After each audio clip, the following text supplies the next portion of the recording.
مفتی صاحب ایک ہندو کا سوال ہے کہ ایک انسان 60 سال تک شرک کرتا ہے تو قیامت کے دن اس کو سزا بھی 60 سال ملنی چاہیے، جبکہ مسلمان کہتے ہیں کافر ہمیشہ کے لیے جہنم میں رہے گا. ایک آدمی قتل کرتا ہے 5 منٹ کے لیے، یوں کرتے گردن اڑا دی، سزا ملتی ہے عمر قید. تو یہ کیا بات ہے بھائی؟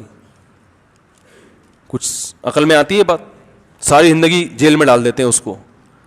تو ٹائم کے لحاظ سے جو ہے نا،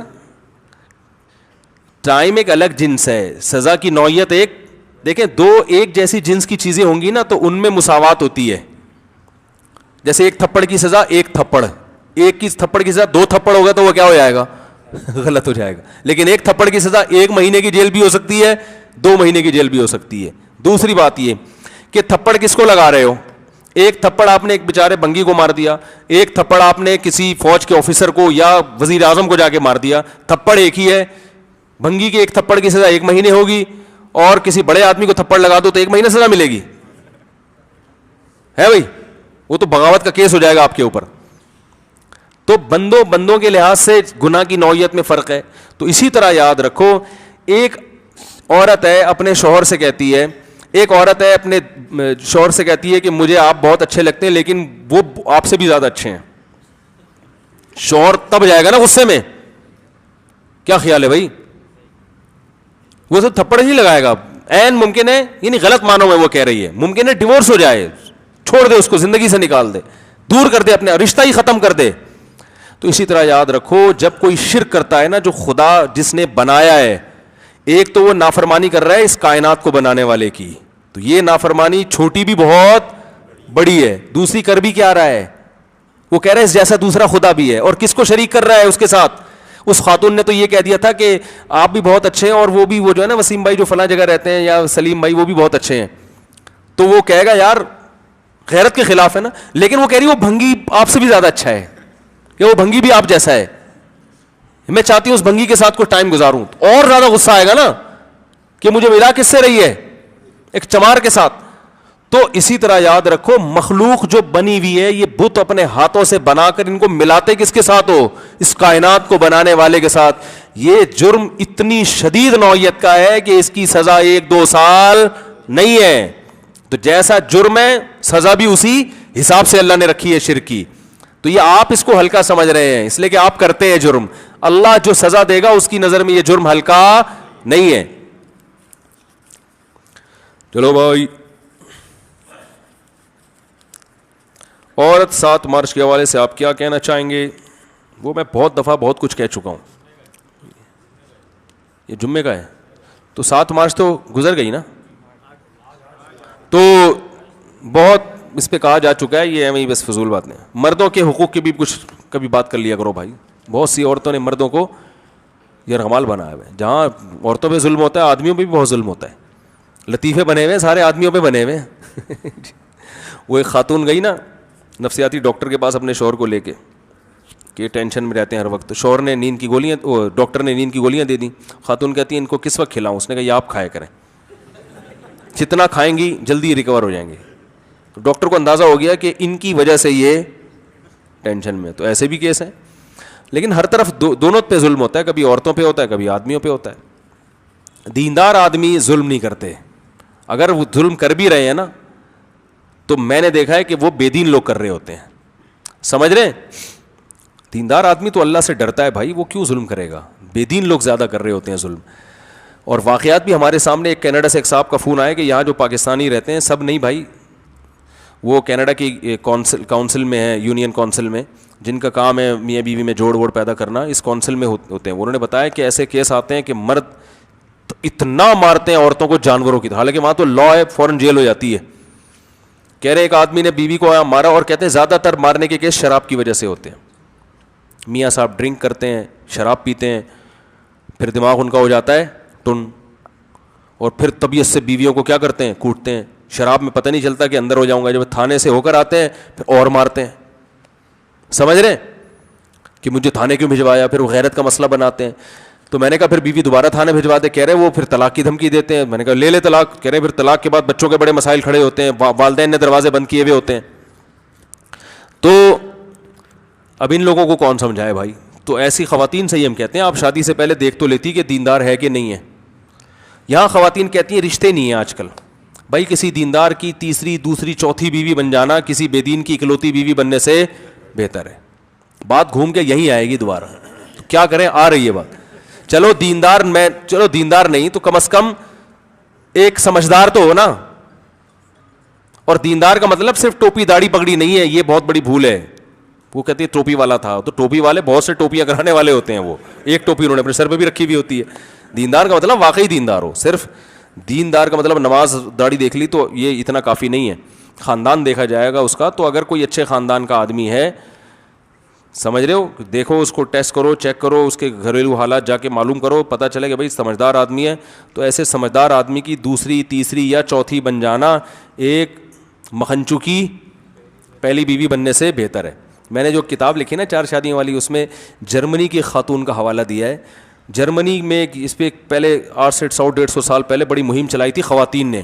جب خواتین کے لیے اچھے لڑکے مارکیٹ سے شارٹ ہو گئے نا, جرمنی میں ایسا ہوا تھا نا, وہ شراب کباب بہت عام ہو گئی, وہاں کا فیملی سسٹم تباہ ہو گیا. تو خواتین جو عزت دار, وہ بڑی پریشان ہوئی عزت دار خواتین کہ یار ہم تو دوستی نہیں, ہمیں تو شوہر میاں چاہیے. تو میاں مارکیٹ میں تھے ہی نہیں اتنے اچھے میاں.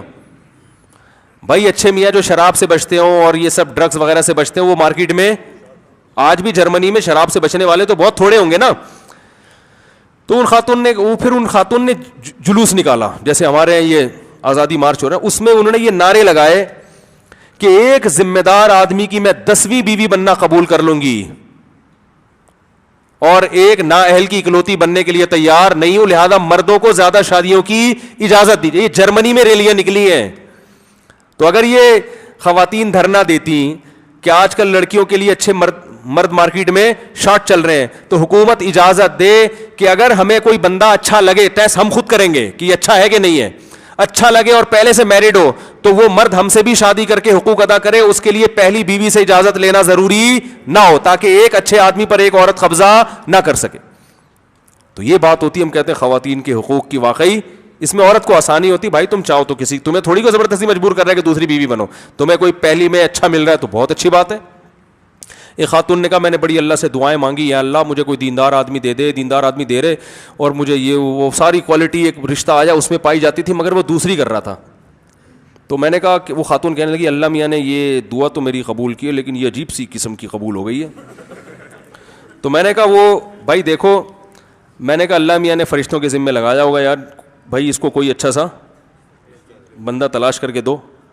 تو فرشتوں کو مارکیٹ میں ملا ہی دوسری شادی والا ہے. بھائی فرشتے کہنے لگے ہوں گے بزبان حال کہ آپ جس قسم کا بندہ چاہ رہی ہیں مارکیٹ میں کنوارے اس ٹائپ کے شارٹ چل رہے ہیں آج کل, فی الحال یہ ملا ہے, اسی پہ گزارا کرو, ورنہ اپنی کچھ کوالٹیاں کیا کرو, کم کرو. پھر اویلیبل ہیں ہول سیل کے حساب سے. وہ کہنی تھا ریلائبل بھی ہو اور دین پہ بھی چلتا ہو اور حقوق بھی ادا کرے اور محبت بھی کرے اور وہ سارے جناب وہ کوالٹیاں. تو میں نے کہا ان فرشتوں کو مارکیٹ میں کوئی شارٹ چل رہے ہیں نا مرد آج کل مارکیٹ میں, کیا کریں. تو اس طرح سے اگر وہ نعرے لگاتی نا تو بہت اچھا کام ہو جاتا. جو شادی شدہ خواتین ہیں بھائی وہ معذرت ان سے. مفتی صاحب آپ نے ایک بیان میں کہا تھا اللہ تعالیٰ حضرت عیسیٰ ابن مریم کو قرب قیامت میں واپسی کے لیے کیوں منتخب کیا, اس کی کیا حکمت ہے؟ یہ بڑی لمبا جواب ہے اس کا, پھر بعد میں. اللہ نے حضرت عیسیٰ ہی کو منتخب کیوں کیا ہے قرب قیامت کے لیے, کسی اور پیغمبر کا انتخاب کیوں نہیں کیا؟ مفتی صاحب کبیرہ گناہوں کی وضاحت کر دیں. کون سی کبیرہ گناہ؟ سود کھانا, جان کر نماز چھوڑنا, والدین کو ستانا اور وراثت کھا جانا بہنوں کی, اور شراب پینا, زنا کرنا, یہ بڑے بڑے کبائر ہیں. میرے بھائی کو کسی نے بتایا کہ ایک بندے نے خواب میں دیکھا کہ قرآن مجید میں سے بال, یہ بہت لوگ خواب سنا رہے ہیں قرآن سے بال نکل رہے ہیں, فضول چیز ہے یہ, بالکل اس کی کوئی حقیقت نہیں ہے. مفتی صاحب اگر کوئی ناپاکی کی حالت میں نیکی کرے تو وہ نیکی قبول ہوتی ہے؟ جی ہاں ہوتی ہے. ناپاکی کی حالت میں نماز پڑھنا جائز نہیں ہے. خواتین کا تراویح کا انتظام گھر پر کرنا کیسا ہے؟ جائز ہے. تکمیل قرآن کے بعد کھانے کا انتظام کرنا جائز ہے یا نہیں؟ ہائے ہائے ہائے ہائے, مسجدوں میں تو نہیں ہونا چاہیے. اگر گھر میں کوئی ویسے ہی لوگ جمع ہوتے ہیں اس دن بہت زیادہ تو کھانا کھلا دے تو میرا خیال ہے کوئی حرج نہیں ہے. قاری کو ہدیہ دینا, فیس دینا, قاری کو اجرت دینا تو بالکل حرام ہے. پہلے سے طے ہوتا ہے کہ آپ ہمارے یہاں تراویح پڑھائیں گے تو اس کے اتنے پیسے, یہ جائز نہیں ہے, بالکل جائز نہیں ہے. ہاں ویسے ہی کوئی قاری کو ہدیہ دے دے اور قاری لالچی بھی نہ ہو, ہدیے کے چکر میں نماز پڑھا رہا ہے, تو ہدیہ تو کوئی بھی کسی کو کسی بھی وقت دے سکتا ہے. چیک کر رہے ہیں پہلے قاری کو کہ یہ لالچی تو نہیں ہے. وہ میں نے ایک بیان میں چیک کرنے کا طریقہ بتایا. اس کو بتا دیں کہ ہمارے یہاں تراویح پڑھانے میں کچھ نہیں ملتا, تو کہے گا پھر کیوں پڑھاؤں, تو بولے صرف ثواب ملتا ہے. ہمارے یہاں جب آپ تراویح پڑھائیں گے تو آپ کو ثواب کے علاوہ کچھ بھی نہیں ملے گا. تو پھر بھی اگر پڑھا رہا ہے تو ٹھیک ہے, پھر ہدیہ بھی دے سکتے ہیں. مفتی صاحب جمیل کیا لکھا ہوا ہے کہ پتہ نہیں کیا لکھا ہے, سمجھ میں نہیں آ رہا. مولانا صاحب آپ سے گزارش ہے کہ آپ لوگوں میں شعور بیدار کریں آخر الزماں سے متعلق جو آپ صلی اللہ علیہ وسلم کی حدیث ہیں, جو آخری دور میں جنگوں کا سلسلہ ہے, دجال اور اس کے فتنوں سے متعلق بات کریں. آج کے دور میں علماء نے اس پر بہت بات کم کر دی ہے, جبکہ یہی وقت ہے کہ لوگوں میں اس کا شعور بیدار کیا جائے. بھائی دجال تو آئے گا, میں تو سمجھ رہا ہوں کہ آج کل دجال کے نام پہ دجل بہت ہو رہا ہے. دجال کو کیش کرا رہے ہیں لوگ آج کل, جہاں اپنا کوئی مسئلہ ہو ادھر دجال پہ فٹ کر دیتے ہیں اس کے اوپر, اور کوئی بھی مسئلہ اپنا کوئی نظریہ پروموٹ کرنا ہو تو حدیث کا سہارا لے کے اس پہ چسپا کر دیتے ہیں, حالانکہ وہ حدیث اس بارے میں نہیں ہوتی. جو بھی خراسان سے اس کا کچھ ارادہ ہوگا کچھ کرنے کا تو خراسان والی حدیثیں اپنے اوپر فٹ کرنا شروع کر دے گا, لوگ ایمان لے آتے ہیں. کسی پہ بھی فتویٰ لگا کے مارنا ہو تو وہ دجال, بولو دجال آنے والا ہے, اتنے بج کے اتنے منٹ پہ آئے گا, وہ بندہ کیا ہے, دجال ہے. ٹھیک ہے نا. تو آج کل لوگ اس میں حدیث کو غلط انطباق بہت کر رہے ہیں. تقلید صرف ایک امام کی کیوں جاتی ہے, جمعے میں نے اس میں بہت ڈیٹیل میں بیان کی ہے. کیا مرنے کے بعد روح گھر آتی ہے, جیسے مجھے بالکل بھی نہیں آتی روح. اس طرح میرے پچھلے ہفتے دوست نے دادی کی قبر پر گیا تو جب واپس ہوا تو اس نے بولا کہ میرے دادا کی قبر پر سے بھی حاضری دے دو, ورنہ وہ بولیں گے کہ تو قبرستان آیا اور میرے پاس نہیں آیا. دادی خواب میں آئی ہیں اور ان سے بول رہی ہیں کہ تم میری قبر پر آئے, دادا کی قبر پہ نہیں گئے, وہ اعتراض کریں گے. خاندانی دادی ہے بھائی, اپنے میاں کا مرنے کے بعد بھی انہوں نے خیال نہیں چھوڑا. ابھی میرے پاس ایک صاحب آئے, کہنے لگے میرے دادا کا انتقال ہو گیا, قبر کی جگہ نہیں مل رہی, تو کیا دادی ہی کی قبر میں دفنا دیں. مجھے کہ میں نے کہا دادا پہ ترس کھاؤ یار. میں نے کہا وہاں تو بھاگنے کی جگہ بھی نہیں ہے یار.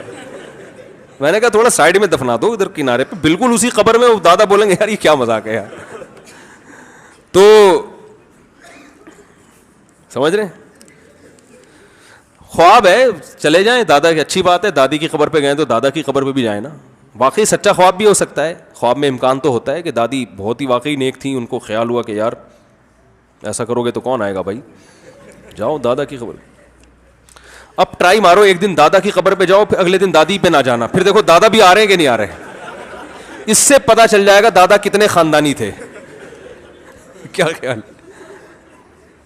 اگر دادا نہیں آئے خواب میں تو فالٹ کہاں تھا, دادا میں تھا کہ یار وہ تو اتنا خیال کر رہی ہے اور آپ خیال نہیں کر رہے.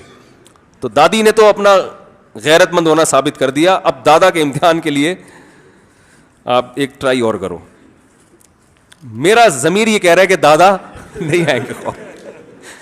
بہت کم ایسے جوڑے ہوتے ہیں جن میں دونوں میں آپس میں محبت ہو, اکثر ایک ہی میں ہوتی ہے, دوسرا لفٹ نہیں کرا رہا ہوتا. تو بہت ایسے کامیاب بہت کم ہوتے ہیں جن میں دونوں ایک دوسرے کو چاہتے ہیں. تو گزارا چلا رہے ہیں آج کل, تو جو جوڑے جتنے بھی ہیں نا گزارا چلا رہے ہیں.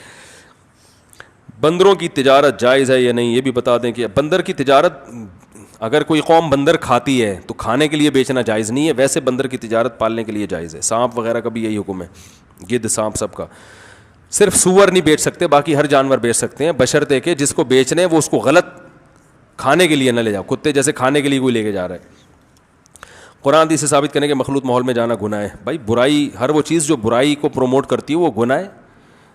مسجدوں میں جب خواتین آیا کرتی تھیں پیچھے کھڑی ہوتی تھیں پردے میں, ان کو مردوں کے ساتھ صفوں میں کھڑے ہونے کی اجازت نہیں تھی. تو جب عبادت میں اجازت نہیں ہے, جہاں سب اللہ کو راضی کرنے کے لیے آئے ہیں, تو ایک عام ماحول میں کہاں سے اجازت ہوگی جہاں ہے ہی بے حیائی.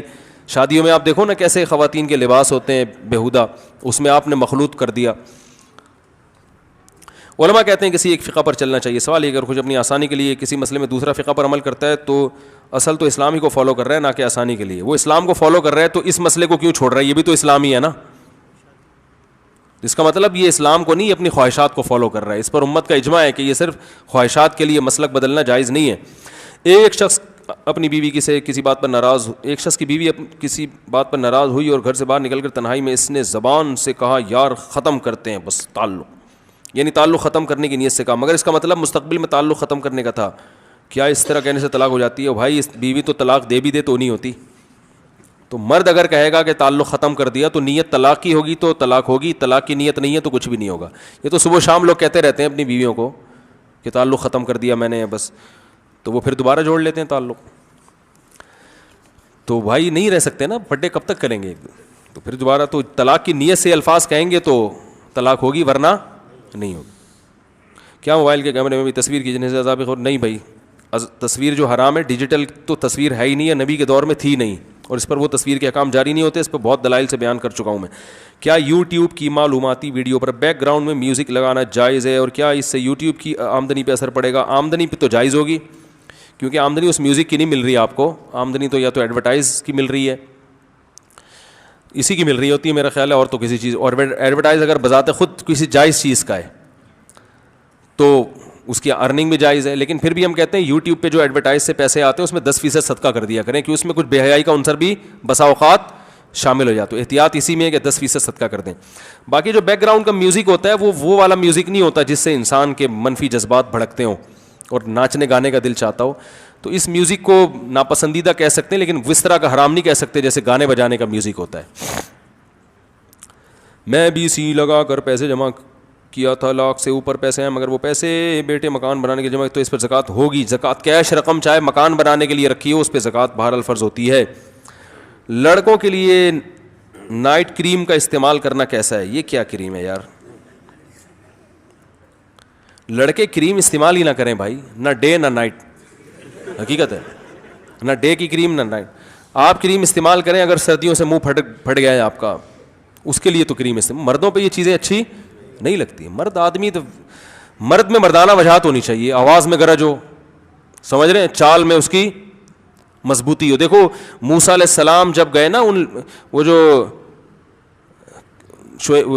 بزرگ کی بیٹیاں تھیں نا, جو موسیٰ علیہ السلام نے جن کو پانی پلایا, تو حضرت موسیٰ جب وہاں گئے تو ان بیٹیوں نے کہا کہ یہ ان کو ملازم رکھ لیں, یہ طاقتور بھی ہیں اور شریف بھی ہیں, امین بھی ہیں, امانت دار بھی ہیں. تو انہوں نے کیا کہا, میں آپ کو داماد بنانا چاہتا ہوں, بیٹی سے نکاح کرنا چاہتا ہوں. کیوں؟ ان کو اندازہ ہو گیا کہ بھائی صحت مند بھی ہے اور تقویٰ بھی ہے, میری بیٹیوں پہ نظر اٹھا کے نہیں دیکھی. تو یہ دو چیزیں عورت چاہتی ہے آدمی میں, ایک صحت اچھی ہونی چاہیے, اور دوسرا کیا ہے, وفادار ہو. جب شادی کرے تو بیوی سے محبت کرے, ادھر ادھر آنکھ مٹک کے, بولو نا بھائی, کریموں سے بیویاں خوش, ہاں پاؤڈروں سے. ایک وہ جو تھی, وہ امریکہ میں ایک کوئی سنگر تھا, اس کا نام یاد نہیں ہے مجھے, بہت پرانا واقعہ ہے. وہ لڑکیاں اس پہ بہت مرتی تھیں کہ ہماری شادی ہو جائے. جب ایک خاتون کی شادی ہوئی نا, تو لڑکیاں بہت رش کیا, یار تم بڑی خوش قسمت ہو, اتنے بڑے سنگر سے شادی ہوئی. تھوڑے دنوں میں اس لڑکی نے طلاق لے لی اس سے. یہ ہم جب اسکول میں 8ویں 9ویں میں تھے اس وقت کیا یہ واقعہ ہے, اس وقت یعنی ہم نے سنا تھا واقعہ یہ, اب تھا کب کا واللہ عالم, یعنی دوستوں میں یہ مشہور تھا کہ وہ بڑا گلوکار ہے, اس کی سنگر ہے, اس کی وائف نے طلاق لے لی. طلاق کی وجہ یہ تھی کہ اس نے کہا جتنی دیر میں میک اپ کرتی ہوں نا, اس سے زیادہ دیر یہ بیٹھا ہوتا ہے شیشے کے سامنے, تو مجھے اس میں نسوانیت کی بو آ رہی ہے, زنانہ پن. عورت کو بندہ چاہیے بھائی اپنے جیسا شیشے کے سامنے بیٹھنے والا, کہ ہر وقت بیٹھ کے نا لپائی پتائی میں. جو عورت ہوگی واقعی, اگر اسی کی فطرت چینج ہو گئی ہے تو ایک الگ بات ہے.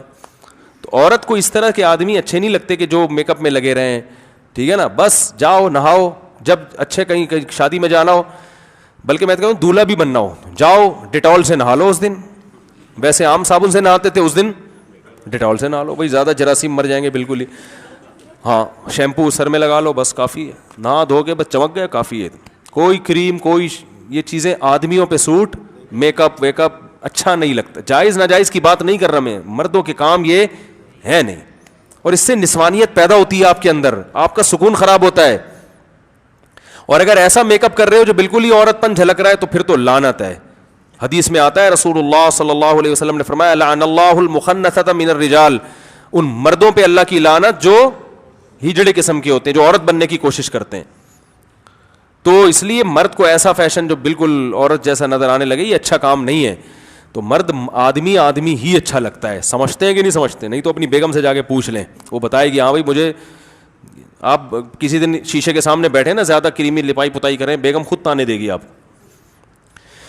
تو بھائی بگ ایپل کا استعمال جائز ہے کیا؟ اس میں الکوہل ہوتا ہے؟ مجھے نہیں پتا بھائی, آپ بتائیں گے اس میں ہوتا ہے کہ نہیں ہوتا. کاغذات میں ملٹی نیشنل, میں حضرت کو کاغذات لکھا ہوا ہے. حضرت میں ملٹی نیشنل کمپنی میں کام کرتا ہوں, وہاں لوگوں کے ڈیزائن بناتا ہوں, جس میں آپ کے نام کا لوگو یوٹیوب پر چلانا ہے, جس میں مختلف طرح کی کمپنیاں کا کام آتا ہے, جیسے کہ insurance company, bank, film studio, اور پتہ نہیں کیا کیا لکھا ہوا ہے وغیرہ. میرے لیے کام کرنا جائز ہے؟ نہیں. بھائی لوگو بنانا تو جائز ہے, فلموں کے لیے تو نہ بنائیں لوگو, باقی چیزوں کے لیے جائز, کام کے لیے جائز ہے. یہ پھر بعد میں آپ ڈیٹیل میں پوچھیں, مجھے اس کی پوری تفصیل جب تک سامنے نہیں آئے گی میں جواب نہیں دے سکتا. دیکھیں مسئلہ پوچھنا ہو نا ڈیٹیل میں تو اس کا آسان طریقہ یہ ہے, دارالافتاء جامعۃ الرشید احسن آباد کراچی, اس ایڈریس پہ خط لکھیں. چاہے مجھ سے پوچھنا چاہتے تو بے شک میرے نام پہ لکھ دیں, پراپر کام میں وہاں کرتا ہوں. ایسے مجھے لوگ پکڑا کے چلے جاتے ہیں لفافے, پھر وہ گھومتے رہتے ہیں ادھر ادھر. تو پراپر کسی سوال کا آنسر چاہیے آپ کو, اور اس میں مدلل جواب ہوتا ہے ہمارا, بہت دلائل سے قرآن و حدیث کے حوالے بھی ہوتے ہیں اس میں. تو اس میں آپ کو جواب چاہیے تو دارالافتاء جامعۃ الرشید احسان آباد کراچی, اس ایڈریس پہ آپ ریٹرن میں سوال لکھ کے پوسٹ کر دیں, ای میل نہیں, اور اپنے ہی لفافے میں جوابی لفافہ بھی ڈال دیں, اور جوابی لفافے پر اپنے مبارک ہاتھوں سے خود ایڈریس ڈال دیں, تاکہ وہاں مفتیان کرام کا کام کیا ہو جائے, آسان. وہاں جب جواب جائے گا تو بس بعض دفعہ میں جواب لکھ دیتا ہوں, بعض دفعہ دوسرے علماء سارے, اور پھر اس کو 2 بڑے مفتی سینئر مفتی چیک کرتے ہیں, 2 بڑے مفتیوں کے اس پہ سگنیچر ہوتے ہیں, پھر جامعۃ الرشید کی اسٹیمپ لگتی ہے. وہ جواب بہت ایک ذمہ دارانہ جواب ہوتا ہے, سمجھ رہے ہیں, وہ کہیں بھی آپ دکھا سکتے ہیں, وہ عدالت میں بھی مانا جاتا ہے, ٹھیک ہے نا. تو اس طرح سے مجھ سے سوال پوچھنے کا طریقہ ہے, سمجھ رہے ہیں, یعنی مجھ سے کا مطلب مجھ سے پوچھ رہے ہیں تو جامعۃ الرشید سے پوچھ رہے ہیں, ہم بھی وہی کام کرتے ہیں. تو میرے پاس اتنا ٹائم نہیں ہوتا کہ میں وہاں بھی کام کروں اور یہاں اخپل طریقے سے بھی آپ کے لے کے بیٹھا ہے, میں سارا دن یہی کرتا رہوں گا اور تو کوئی کام نہیں ہوگا. تو وہاں بھیج دیا کریں. بعض لوگ اس پہ مصر ہوتے ہیں مفتی صاحب یعنی مجھے اس کو جواب لکھوانا ہے, تو اس پہ پھر میرا نام لکھ دیں اوپر, سمجھ رہے ہیں. تو وہ پھر ہم دیکھ لیں گے, ہمارے پاس ٹائم ہو تو ہم جواب لکھ دیں گے, نہیں تو جس کے پاس ٹائم ہوگا اس سے لکھوا کے اور بتا دوں گا بھائی فون پہ میں بھی متفق ہوں اس جواب سے. آم کھانے سے مطلب ہے نا, پیڑ گرنے سے مطلب تو نہیں ہونا چاہیے نا. کیا شوہر اپنی بیوی کو قبر میں اتار سکتا ہے, غسل دے سکتا ہے؟ شوہر بیوی کو فقہ حنفی میں غسل نہیں دے سکتا, اس کے دلائل کسی اور وقت میں. بعض لوگ کہتے ہیں وہ حضرت علی کی روایت پیش کرتے ہیں, اس سے تو ثابت ہوتا ہے حضرت عائشہ کی روایت سے کہ شوہر بیوی کو غسل دے سکتا ہے. اس کے جوابات بہت مضبوط جوابات ہیں حناف کے پاس. اچھا بھائی, قبر میں اتار سکتا ہے بالکل. ذوحان نام رکھنا کیسا ہے؟ اس پتہ نہیں کیسا ہے, اس کا مطلب مجھے معلوم نہیں ہے, پہلی دفعہ سنا ہے. میں آپ کی پرتکلف دعوت کرنا چاہتا ہوں بما اہل و عیال بشمول تمام بیویاں. تو پھر جب سب کو لے کر آؤں گا تو پھر ایک اچھا سا ہیلمٹ پہلے سے میرے لیے تیار رکھ. میں ساری ازواج کو اکٹھا اکثر لے کے نہیں آتا. ایک تو لوگ لڑوا رہے ہوتے ہیں آپس میں, آپ لوگ ایسے کیسے بیٹھے ہوئے ہیں آرام سے, گھر والوں سے پوچھ رہے ہوتے ہیں, ان کا اچھا ٹھیک ہے نہیں بیٹھتے آرام سے, مارنا دھاڑ شروع کر دیتے ہیں. یہاں پہ خود لڑواتے ہیں لوگ, خواتین, یعنی میں نے بتایا نا فائر بریگیڈیئر کے علاوہ ہر عملے میں خواتین, تو وہ خود بعض دفعہ لڑوانے کی سب تو نہیں ہوتی جو بیان کے علاوہ بات ہو رہی ہے. تو بھائی میں دعوتوں کا ٹائم نہیں ہے, اصل بات یہ ہے دعوتیں قبول کرنا میں نے بالکل چھوڑ دی ہیں. مارکیٹ سے ٹائم کیا ہو گیا ہے, شارٹ ہو گیا. جس نے کھلانا ہے ادھر ہی گھر میں لا کے دے دے بھائی, اپنا نام لکھ دے, فون پہ شکریہ ادا کر دوں گا میں اس کا. میں نے 8 لاکھ کی رقم قرضے کی صورت میں 2017 میں لی تھی, اور یہ طے ہوئے 2 سال کے بعد میں ادا کر دیا کہ سونے میں 2 سال کے اندر 2 لاکھ ادا کرتی, اور بقیہ 6 لاکھ. 8 لاکھ کی رقم قرضے کی صورت میں لی تھی, طے ہوا تھا کہ 2 سال میں ادا کی جائے گی, اور یہ بھی طے ہوا تھا کہ مکمل ادا نہ ہونے کی صورت میں بقیہ رقم سونے میں لکھ لیا جائے گا. غلط, بالکل جائز نہیں ہے. یا تو آپ سونے ہی کی صورت میں قرضہ لیتے, پھر سونا واجب ہوتا. کیش رقم جب لیے تو وہی اماؤنٹ دینا پڑے گا. ہاں جب اماؤنٹ دینے کا وقت آئے تو پھر جو قرضہ واپس لے رہا ہے اس کی پرمیشن سے اس کو سونے میں تبدیل کر کے عین اس ٹائم پہ دیا جا سکتا ہے, لیکن وہ راضی ہوگا اور آپ بھی راضی ہوگے. پہلے سے یہ شرط لگانا جائز نہیں ہے. دیکھو قرضہ جب آپ کسی کو دیتے ہیں نا, آپ کو پتہ ہے کرنسی تو ڈی ویلیو ہو رہی ہے, تو آپ کو ڈر ہے کہ یہ جب پتہ نہیں 1 سال 2 سال کے بعد دے تو کرنسی, تو قرضہ سونے میں دیا کرو نا. میں نے بہت سے لوگ دیکھے ہیں وہ کسی کو قرضہ دیتے ہیں تو گولڈ کی شکل میں. جب بھی قرضہ دو کسی کو, بھائی 1 تولے سونا دے رہا ہوں آپ کو, مجھے 10 سال کے بعد بھی چاہیے تو 1 تولے سونا چاہیے. پھر جب وہ 1 تولے سونے کی ادائیگی کا وقت آئے تو پھر اس وقت سونے کی جو ویلیو چل رہی ہو نا وہ بے شک کرنسی میں لے لو. سمجھ رہے؟ تو قرضہ جس چیز میں دیا جائے گا واپسی کی ادائیگی کے وقت وہی اصل معیار ہوگی. اس کی قیمت بڑھ گئی تو فائدے میں چلے گئے, گر گئی تو نقصان میں. سمجھ رہے ہیں؟ اللہ تعالیٰ عمل کی توفیق